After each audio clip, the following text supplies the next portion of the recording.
welcome to another edition of Academic Matters. My first guest today is Dr. Miguel Glatzer from the Department of Political Science, my home department. Miguel, welcome. Nice to be here. For folks who aren't familiar with your background, would you tell them how you ended up at LaSalle, where you went to school and what you studied and what your research is all about? Sure. Well, I grew up in Portugal, and so it's perhaps not surprising that I have ended up teaching European politics here. But I came to the U.S. to go to college, and I thought I would be a biology major and become a ranger or someone studying wildlife. And I happened to take a freshman intro to political science course and got hooked. And from there, went on to work in Chicago city government and public housing, the Chicago Housing Authority, and then graduate school. And then eventually, I made my way here to LaSalle. Oh, okay. You mentioned you do European politics. Is that where you focus primarily on, or is it broader in terms of international relations? I write primarily on Southern Europe, but I also work on the issue of civil society and new democracies. So there's been an explosion of new democracies since the mid-1970s, and a lot of these are middle-income democracies. So they're not the richest countries in the world, but they're wealthy enough to have states that are able to spend money in interesting ways and to collect taxes.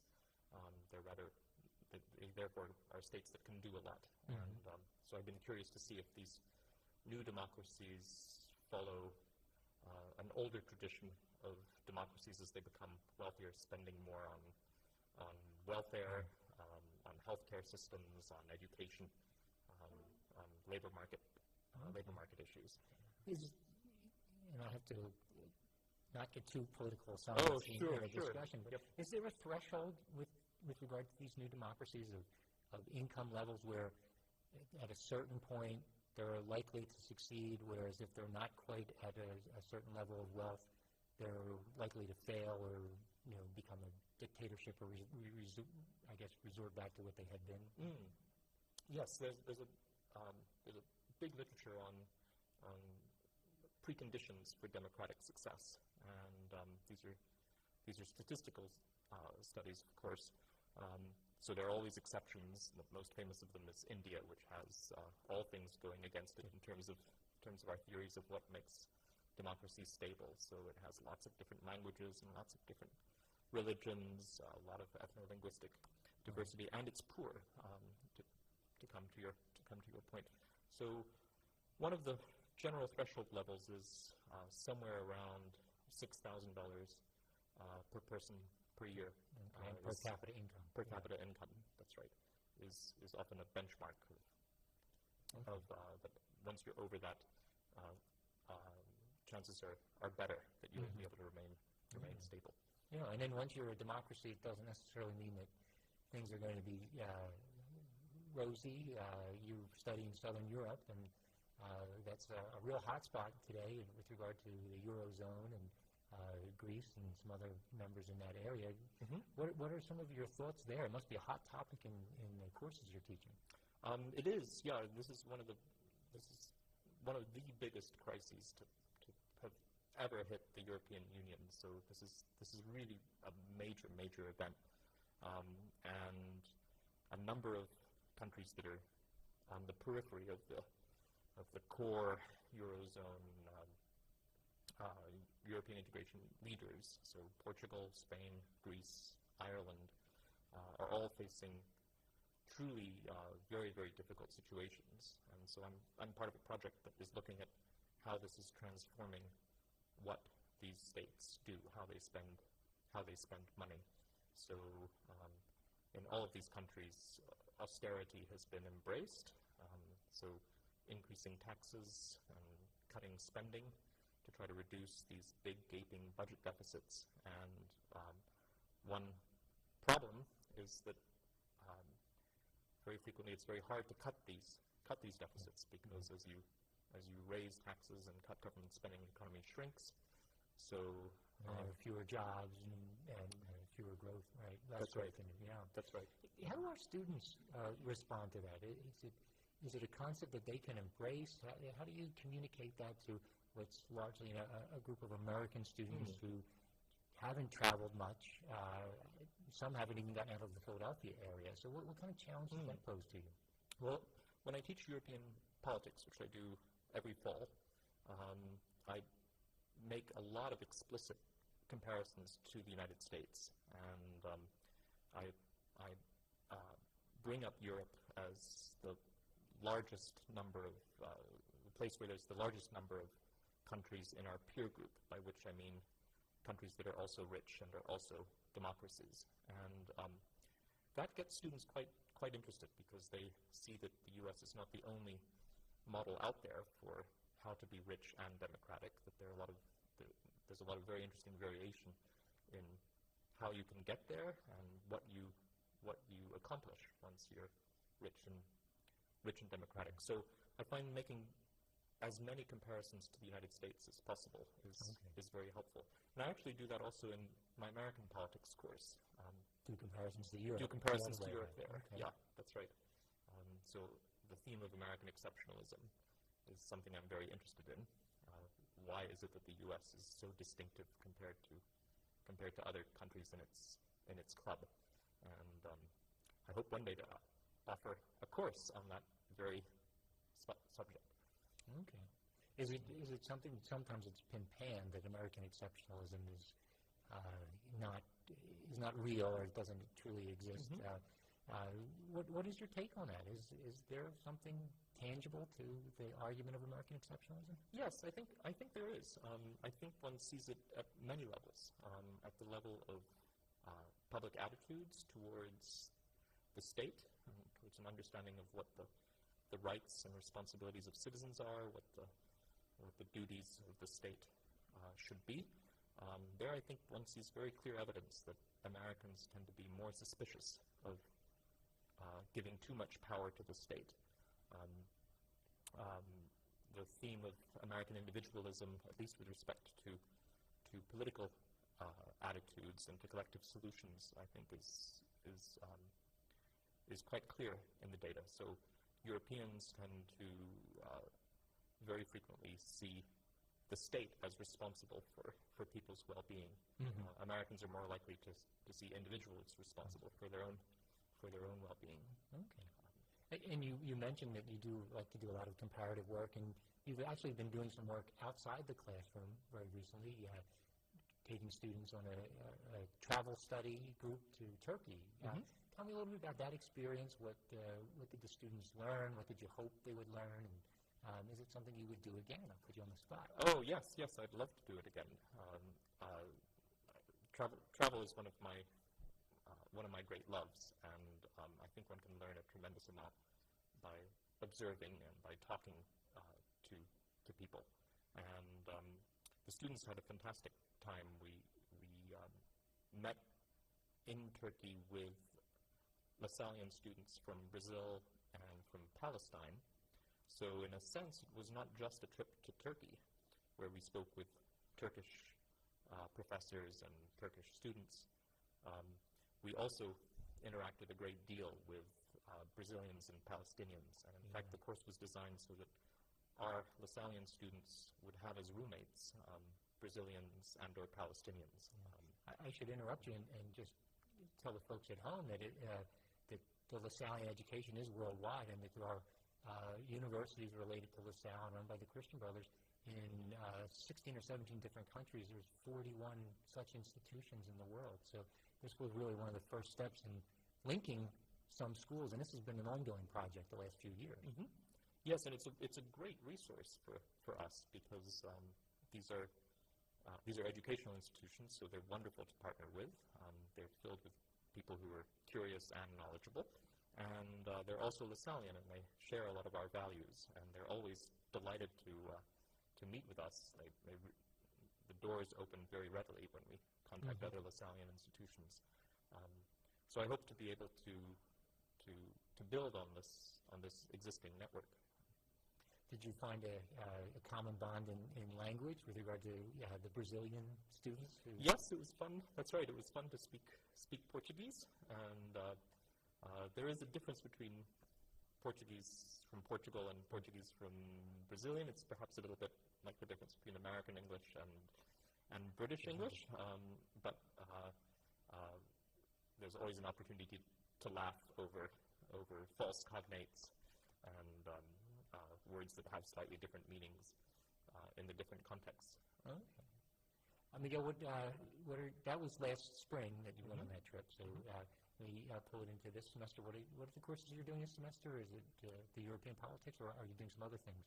It is the European politics and also the American politics course, the Introduction to American Politics, and then a new course that I'm co-teaching with Heather McGee, who is works in City's Classroom here, but who has a PhD in philosophy, and we're teaching a course on happiness, the politics of happiness, looking at the topic both from the perspective of philosophy and the humanities, and then from the modern social sciences. Okay, this would tie into some of your civil society work? Or yes, it does. It does actually tie into the civil society work, because one of the big findings in happiness research is that connections with other people and trust matter a great deal. Social trust matters a great deal, and that income after a certain threshold doesn't really buy you much more in happiness. So there's an interesting paradox, which is that in the West, people's incomes have gone up very, very substantially since World War II. But the data, which we have good data going back to the early 1950s, suggests that people are no happier despite considerably greater incomes. And so the course partially looks at why this might be. Okay. Well, it sounds like a great course, and good luck with it. My guest has been Dr. Miguel Glatzer of the Political Science Department at LaSalle University. Please come back when I'll be joined by Dr. Jim Pierce, who is the chair of the Biology Department at LaSalle.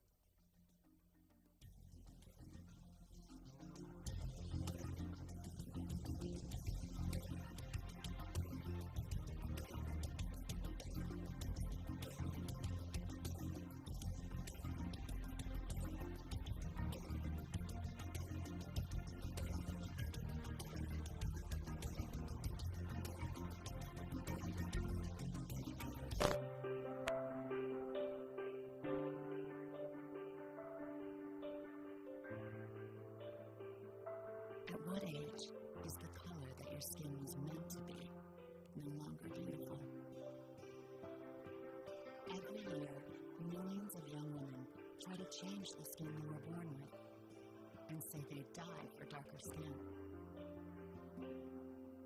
Sadly, some actually do. Melanoma is the second most common cancer in teens and young adults 15 to 29. And one person dies from melanoma every hour. It's time. Change your thinking, not your skin. Stop tanning. Learn more at spotskincancer.org.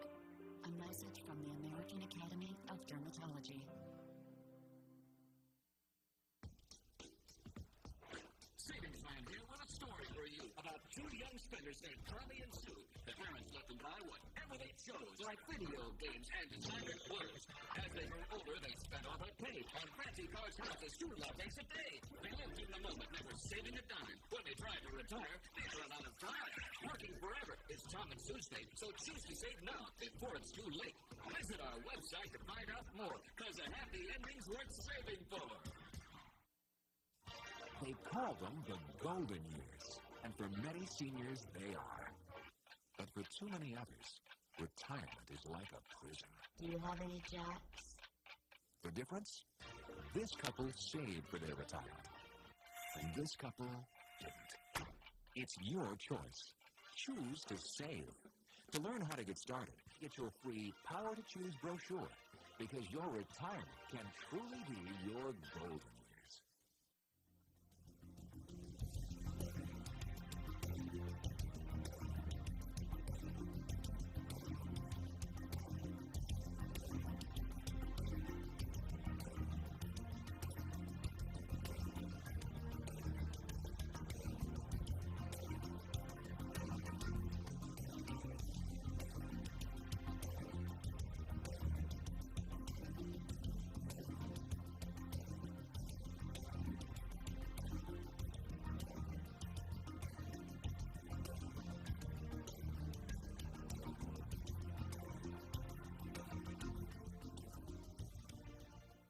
welcome back to Academic Matters. Once again, I'm Joe Marbach, the Provost at Salle University. In this segment, I'm joined by Dr. Jim Pierce, who is Chair and Professor of the Biology Department here at Salle. Jim, welcome to the program. Thank you, Joe. It's a real treat to be here. Now, and Jim, I guess it's also welcome home. You're a fellow classmate of mine, class of '83. That's correct, yes. So I don't remember you in the cafeteria, but I'm sure we crossed paths many times. Right, must have, yeah. Beyond that, tell folks at home a little bit about your graduate training and maybe a little bit of some of your research and what brought you back here to LaSalle. Okay, so the way I wound up here at LaSalle, actually, I started out as a respiratory therapist. So I got my degree at Heinemann University and was working here at Einstein Medical Center as a respiratory therapist doing critical care, respiratory care for neonates in the intensive care nursery. Okay. And I wanted to get my BS degree, so I enrolled to LaSalle, which was close by, and really had a great experience at LaSalle. It was that nurturing environment that really changed the course of my career.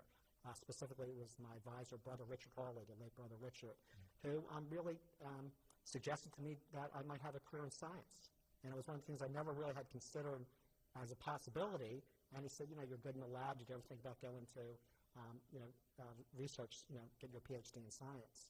And I did an internship at the Academy of Natural Sciences as a LaSalle student, and then entered the PhD program in biochemistry at the Temple School of Medicine. Okay.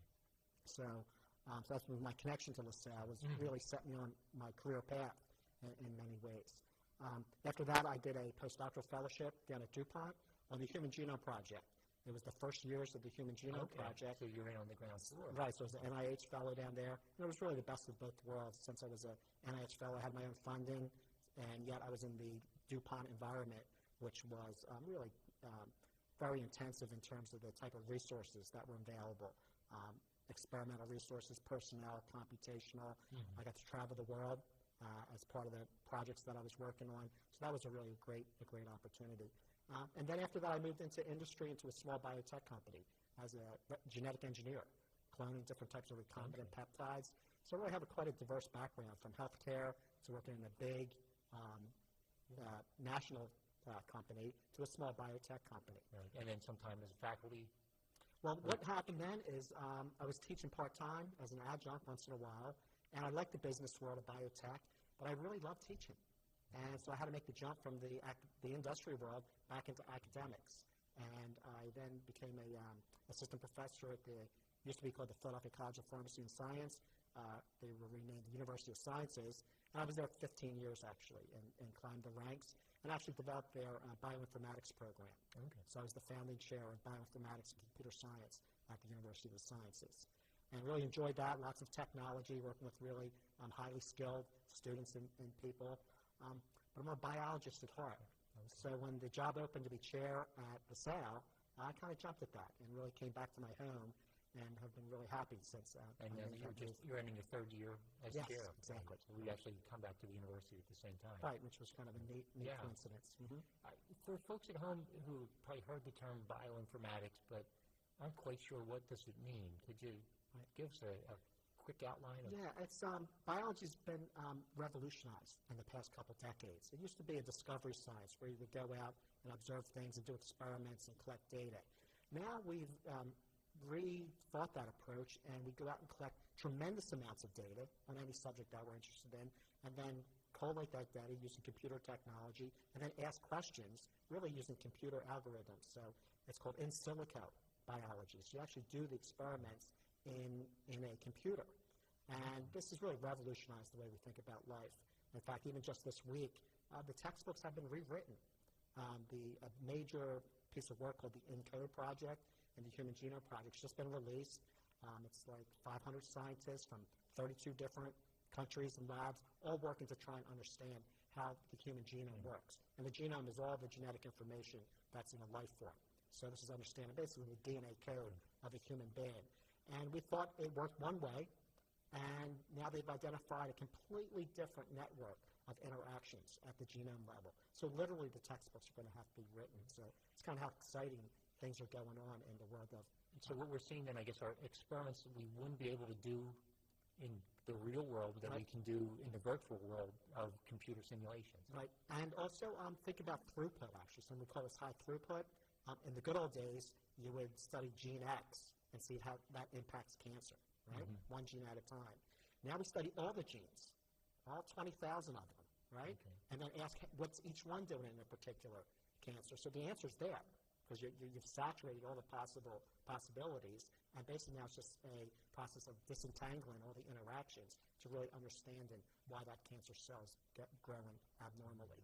So the students in your lab aren't dealing with test tubes and microscopes, they're dealing with computer terminals and video screens. Well, both. So we still do hands-on experiments, but before you get in there and do the experiments, you first get on the computer and try and grab as much information and knowledge as possible, model different situations, and then with much more insight, go into the lab and then try and gather more data. And then see if what the computer says will work actually exactly does work. Right. So you have simulations, you have databases, you have just an incredible repository of information that's out there in the web sphere in terms of being able to access that from any terminal. So it's really kind of changed the way we think about the doing of biology in the lab. So what are students going to do with this, Jim? What are the career options open to them? It sounds like it's expanded quite a bit since. Well, it really has. Getting your BS degree in biology at LaSalle opens up 1,000 different career opportunities. Anything from healthcare, physicians, and all the other aspects to healthcare. Other fields such as obviously teaching, biotechnology, investments, Wall Street, all that type of stuff. Informatics has gotten to be a big degree, so the bioinformatics program I developed really was a combination between computer science and modern biotechnology to really take students who were conversant in writing code, knew about networks and things like that, but really have them work. They're also scientists too, so they knew the language. Same thing's true in healthcare now, medical informatics, electronic medical records. You really got to be able to talk both languages. You need to know what the physicians are talking about and the healthcare personnel, but you have to be a computer expert too. So these are some of the different things that the modern biology degree can lead into. And then, of course, there's all the traditional careers in science, which are literally thousands. You can be a microbiologist, a marine microbiologist, an agricultural microbiologist, and the list keeps on going and going. So there's so many options available for students. I think one of the challenges is what are you really good at? Narrowing it. Yes, finding out what that one passion that you have, because that's usually where you're going to be successful and happy. Right. Speaking of passions, before we went on air, you were talking about some of your research and part of your passion, and you're looking at horseshoe crabs? Right. So I've been studying them for quite a few years. The goal is to study the genome of the horseshoe crab. The scientific name is Limulus polyphemus. We would need a couple of hours for me to give the whole story here, but the short thing is that this is a life form that's the only living member of its whole class.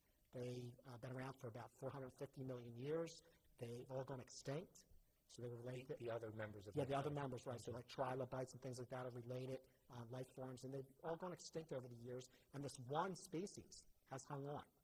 And when you look at it, it still has a very primitive phenotype. When we look at the genome and the proteins that are present in this life form, they seem to be very primitive.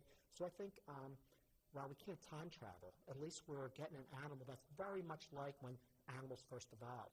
About 500 million years ago here on the planet. So by studying this life form, you kind of get an idea of what it meant to be a very primitive animal way back when. And yet it's just as modern as you and me in the fact that it lives today. But it is a survivor. Sometimes we call it a living fossil. So that really strokes my interest in evolution and animal development and diversity and extinctions. And we really have an opportunity to study. But there's many other interesting aspects about the life form too. From its blood being used as a pharmaceutical agent. Which is not red. It's blue, right? Bright blue, copper-based blood. There's actually companies that extract that blood, get the cells there. They happen to be the most sensitive cells to bacterial contamination. So any drug that gets injected into a human being first has to be tested with horseshoe crab blood to see if it's contaminated. Right? Okay. Are they true crabs? No, they're slicerines. So they're related to spiders, scorpions, and ticks, and that part of the arthropod family tree. Okay. Well, it sounds like very interesting, and we see them on the Jersey beaches wash up every once in a while. Well, Delaware Bay is the highest concentration of the animal in the whole world. So there's more horseshoe crabs in Delaware Bay than there are any place else. There's a couple other subspecies, the Japanese horseshoe crab and the Asian one, which is almost going extinct. Its breeding grounds have been developed, so That one doesn't look like it's going to be around much longer. But there have been some really great efforts by many different individuals to preserve the habitat of the horseshoe crab in the Jersey and Delaware shore. They've made a reserve out there in the Delaware Bay where you're not allowed to harvest them, and that's really hopefully helped bring up the numbers back, because they were under a little pressure too from overfishing and overexploitation. And perhaps it's one of those areas where you'll have a field trip and take the students there. I've done that many times, yes. Okay. Yeah. Okay. Well, Jim, thank you. Okay. My guest has been Dr. Jim Pierce, who is the chair and a professor of biology in the biology department at Salle University. Once again, I'm Joe Marbach, the provost at LaSalle. Thank you for joining us.